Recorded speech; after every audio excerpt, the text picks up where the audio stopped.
joining us. I'm Allison Haunss, and this is the Working Woman Report. From salons to boutiques to galleries, the shutdown has been devastating to so many small women-owned businesses across the city. At the same time, there are so many amazing women finding ways to not only survive the crisis, but lift others up along the way. Laura O'Reilly and Julia Sinilikova are two of those women. They're part of a dynamic new project called Masks in the Wild, a grassroots public health project that provides artists with a stipend and materials to create one-of-a-kind masks that will be available to New Yorkers and essential workers for free. The goal of the project is to remove the fear and stigma surrounding wearing a mask in public by turning it into an opportunity for creativity and self-expression. Laura and Julia joined me this week to tell me a little bit more about the program and how you can get involved. So Laura, an artist can come to you and essentially be paid for crafting a mask. Is that how it works? Close. We provide a stipend and materials for the artist to be able to make roughly around 100 masks each. The time versus, what they're actually making is up to them in terms of the materials they want to use, if they're hand painting them, if they're sewing. They have full creative control over the use of their masks, and then they're invited to distribute them locally in their communities. They can apply on masksinthewild.com. We started with a group of artists that we've worked with before. Wallplay exhibits artists' work in the vacant spaces that we operate. And so we went first into our immediate network, and we are absolutely open for submissions for anyone who would like to participate. And Julia, you have your mask on. That's gorgeous. Julia is one of the artists who's creating the mask. Tell me how you got involved in the program and what you've been creating so far. Right, yeah, so this is one of the masks that I've made with my hand-cut technique using holographic vinyls, and I had a lot of them in the studio where I've been almost every day of the quarantine lockdown, and some friends donated some materials.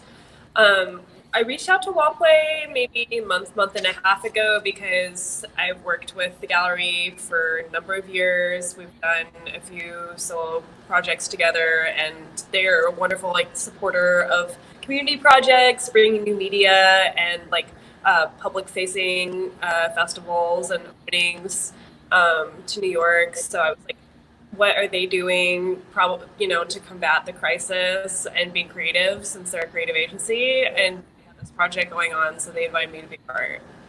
Great. And Laura, maybe you could tell us a little bit more about Wallplay and what it is and what you guys have been doing. Sure. So we are a hyperlocal platform that programs and operates vacant retail spaces with pop-ups until landlords get long-term tenants. So what we do is we rent out the spaces for short-term use to big brands. And when they're not being used by brands, we run an ongoing art program where all of our spaces are filled with original programming by various artists. And anyone can apply to use our spaces at wallplay.com. And because of COVID-19, we had to shut down our spaces. And so Masks in the Wild was the project that we decided to put our time into while our spaces could not safely exhibit work during the crisis. Coming up after the break, we meet a costume designer who is also involved with the Masks in the Wild project. She'll share some of her experiences giving out these unique masks to workers on the front lines. Stay tuned. Where high values drive high demand. Where getting ahead comes from giving back. Where the education earns national recognition. Where? Here at Malloy College. Money Magazine's #1 value all-star in the nation. I don't look any different than you, but I have type 1 diabetes. You can't outgrow type 1 diabetes. It's not caused by your diet. It's not caused by anything you did. It's kind of hard to live with it. It's not easy. I do need to check my sugar a lot, my levels. If you see someone with an insulin pump or pricking their finger and you want to know more about T1D, just ask them. T1D looks like me. T1D looks like me. T1D looks like me. Each of these apples represents a different New Yorker. Hey, Tim. How are the kids, Sherry? This one hasn't shown symptoms, but while she doesn't know it, she has COVID-19. So, she goes out, and despite trying to stay 6 feet apart, one sick apple has spoiled the bunch. But if everyone wears a protective face covering, the better protect others and themselves.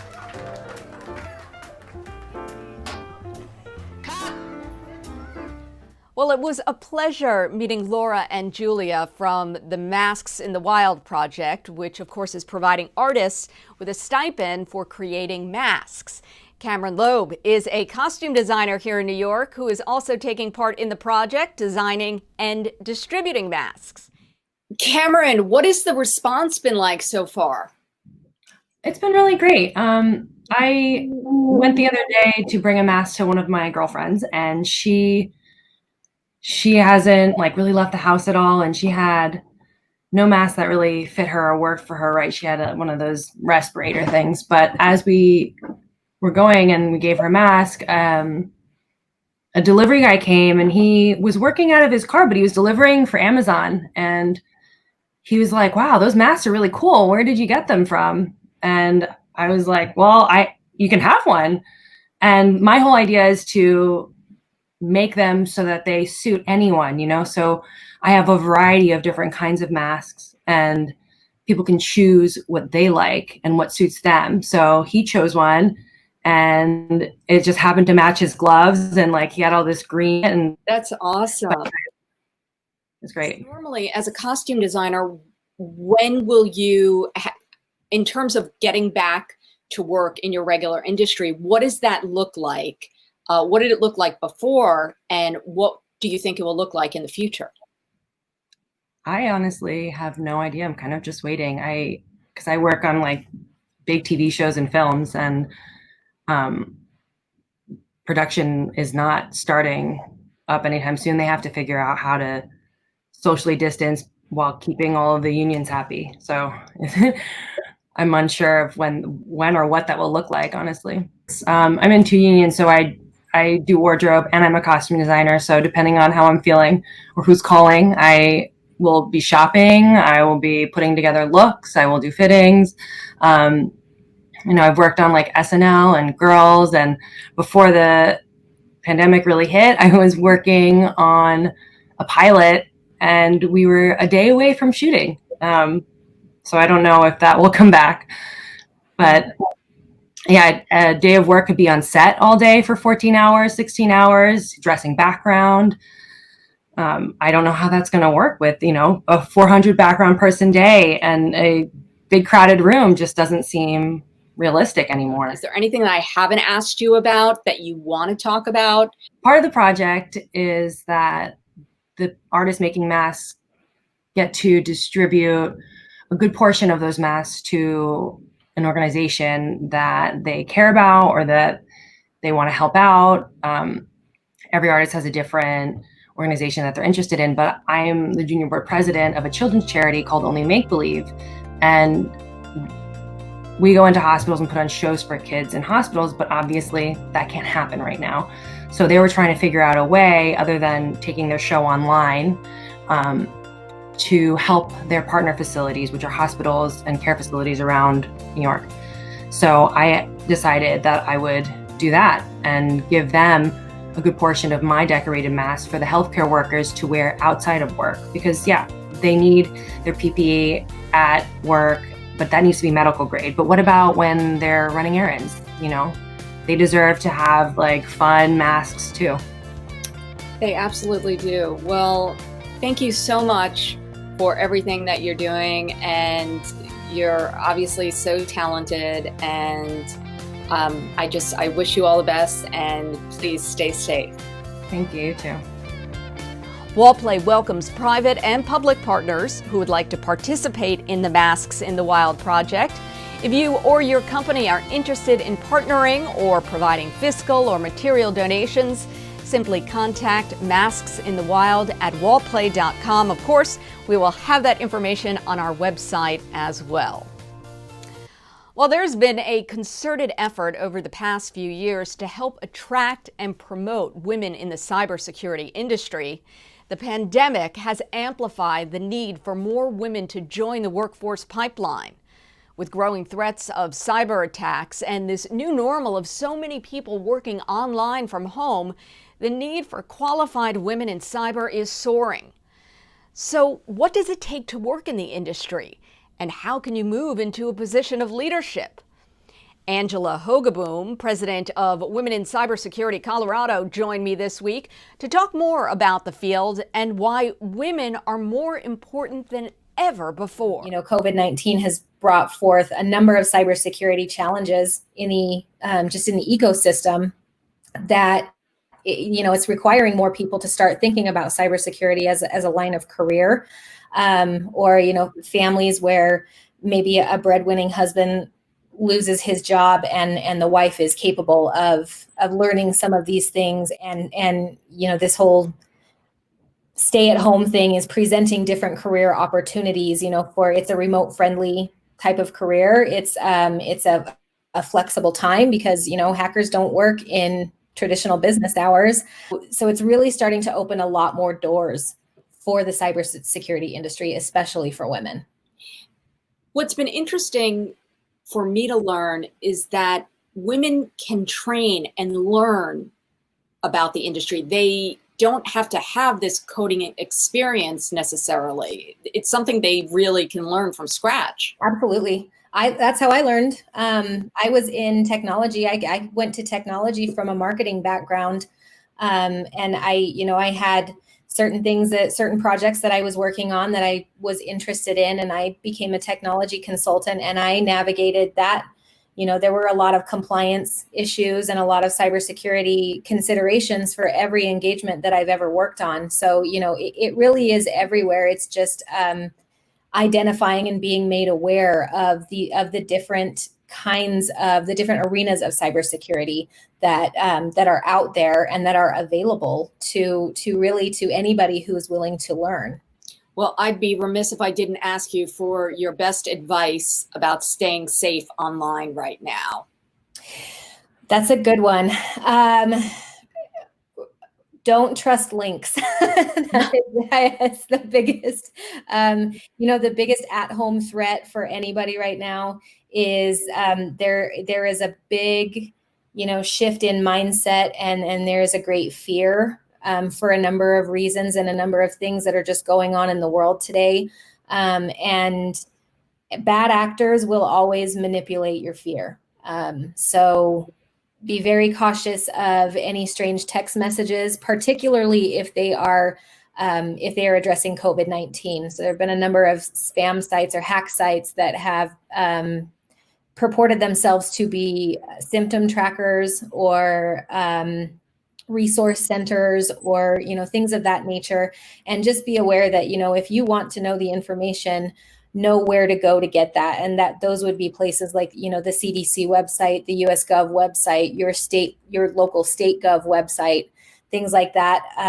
Don't trust anything that doesn't come from one of those websites, because they'll just, they'll either steal your information, they'll, get access to your computer if you click the wrong link, or, potentially scam you out of money. Well, thank you so much, Angela. It's been a pleasure, and please stay safe. Absolutely. You too. And if you'd like to learn more about the field of cybersecurity, there are plenty of online resources available. The Women in Cybersecurity website, that's WICYS.org, is a great place to start. On it, you'll find a real community of women who are helping to raise awareness about the importance of cybersecurity careers. From the latest news in the industry to a directory of available jobs, it is a great place to learn and grow. Coming up after the break, will summer camp be canceled? We'll take a look at how camps, both day camps and sleepaway, are dealing with the coronavirus pandemic. That's straight ahead when we return. Each of these apples represents a different New Yorker. Hey, Tim. How are the kids, Sherry? This one hasn't shown symptoms, but she doesn't know it. She has COVID-19. So she goes out, and despite trying to stay 6 feet apart, one sick apple has spoiled the bunch. But if everyone wears a protective face covering, the better protect others and themselves.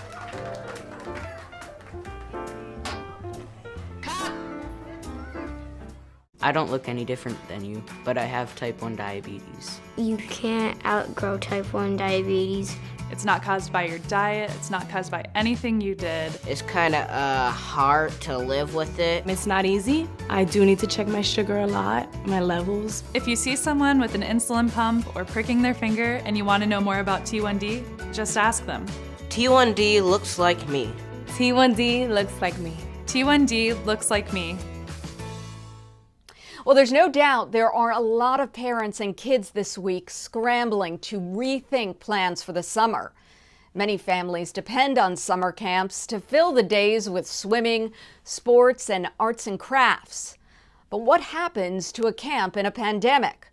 Susie Lupert, the executive director of the American Camp Association for New York and New Jersey, joined me this week to talk more about what families can expect. Yeah, it has certainly been a really, a heart-wrenching couple of months for both families and for our camp industry to try to determine, how to open. We, at this point, it is varying state to state. We are seeing, as many states are going into different phases, that camps are able to open. We actually just got word about an hour ago that New Jersey day camps are going to be allowed to run starting July 6th. We've been hearing, we've heard from Connecticut and Maine and Massachusetts and many other of at least the tri-state area around day camps in particular. Overnight camps have not been given specific guidance, unfortunately, and so many are still trying to operate, but the states have not been clear as to whether or not they can and what that would look like for overnight camps specifically. So, for example, an overnight camp that's going forward, what are they doing to make it happen? It almost seems impossible.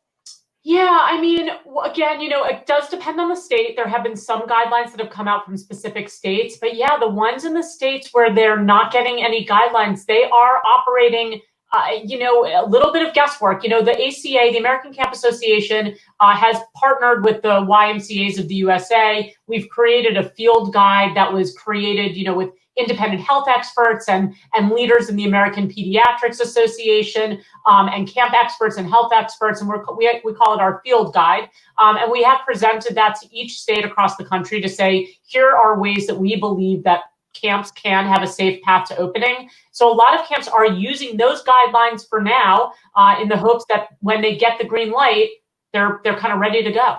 So what are some of those guidelines? Yeah, I mean, a lot of it is about smaller group sizing. And then within a resident camp, kind of creating different types of pods almost. It depends on resident or day, but if we're talking about a resident camp, it's a lot about once you're there, you're kind of there. You're not doing trips. You're not having visiting day. Deliveries are, brought to the bottom of the property. You are, not doing inter-camps and other things like that. You're reducing the size of the amount of people that are going to meals at any one time. You're not doing large all-camp get-togethers, et cetera. You're obviously, you're cleaning after, every use of equipment. You're pulling back on some of the contact sports that might be played. And for day camps, it's about screening each child as they come in each day. And it's really important to know, summer camps have a licensed camp who is licensed by the Department of Health, that's accredited with the American Camp Association, has full-time medical staff on hand. They have dealt with communicable diseases before. They have dealt with everything you can imagine. So we do feel that camps really could be a safe place for children this summer, especially as we're seeing states start to open up, as we're hearing that Disney World is going to be opening up in July. Water parks are going to be open. Golf courses are open. Beaches are starting to open.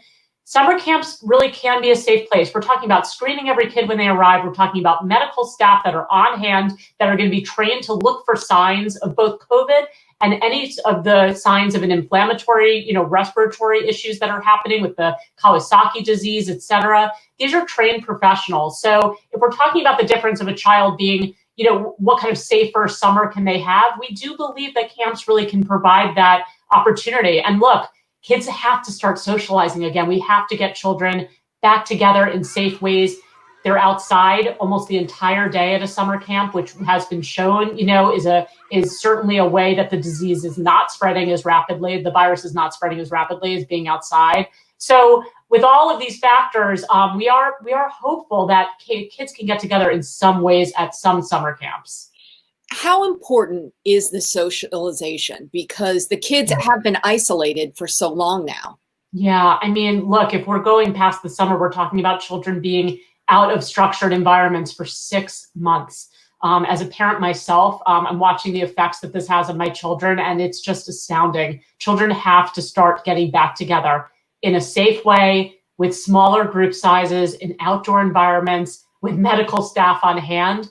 Those to me seems like a great way for children to start gathering. What are the effects of kids being isolated? Oh my goodness. I mean, the lack of communication, right? The amount of screen time that children have right now compared to, a typical year or a typical summer.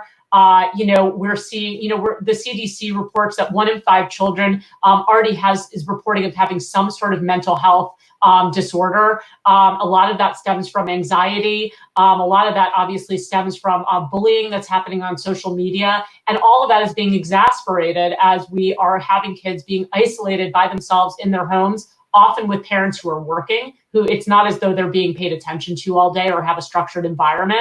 Many of these children are being basically given a screen and saying, look, mom or dad needs to go back to work right now. So here you go. Here's the next hour is a screen for you. And that is certainly no way for a child to be developing and growing and being able to learn skills. So ultimately, your message to parents?